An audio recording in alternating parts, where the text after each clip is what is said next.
நான் தென்பழஞ்சிலேருந்து வரேன். என் பேர் லாவண்யா. என் காளையோட பேர் ஐயனார். நான் முதல்ல அவுக்க போகிறேன் இன்னைக்கு தான்.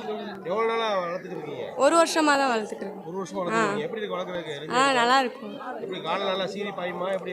நல்லா இருக்கும். அதெல்லாம் செல்லப்பிள்ளை மாதிரி. காலைய வளர்க்குறீங்க? அது ஒரு நம்பிக்கை தான். எளிமையா இருக்கா? எளிமையா இருக்கும். இதுக்கு முன்னாடி எங்க கூட்டி போயிருக்கீங்க? எங்கேயுமே கூட்டு போகல. இன்னைக்கு தான் ஃபர்ஸ்ட் டைம். வெற்றி பெறுவீங்க? வெற்றி பெறுவோம் நம்பிக்கை இருக்குண்ணே. First year college. கல்லூரி படிச்சுக்கிட்டு மாடு வளர்க்குறதுல சிரமம் இல்லைண்ணா. சாயங்காலம் காலையில் மட்டும்தான். தென்பழஞ்சி லாவண்யா ஐயனார். வணக்கம். அனுப்பானட்டியிலேருந்து நான் வந்து திவ்யதர்ஷினி. எங்கள் வீட்டில் வந்து 4வது தலைமுறையாக அடுத்து நான் மாடு வளர்த்துக்கிட்டு இருக்கேன். என் கால பேர் வந்துட்டு மாணிக்கம்.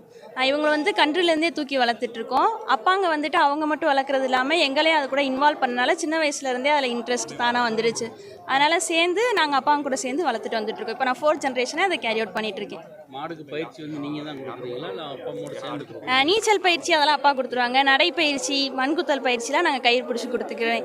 நீங்கள் என்ன படிக்கிறீங்க? நான் வந்து 2nd இயர் ஜுவாலஜி பண்ணிகிட்ருக்கேன். படித்துக்கிட்டே காலை வளர்க்குறது கொஞ்சம் சிரமமா இல்லை? அப்படி இல்லை. நான் சின்ன வயசுலேருந்தே இருக்கனால இதுக்குன்னு தனி டைம்லாம் கிடையாது. வீட்டுக்கு வரப்போ நமக்காக ஒரு ஆள் வெயிட் பண்ணிட்டு இருப்பாங்க. அவங்ககிட்ட ஒரு அட்டென்ஷன் கொடுத்துட்டு போனால் போதும். அந்தளவு தான் இவங்ககிட்ட எதிர்பார்ப்பாங்க. மித்தபடி எக்ஸ்ட்ராலாம் எதுவும் கொடுக்க தேவையில்லை.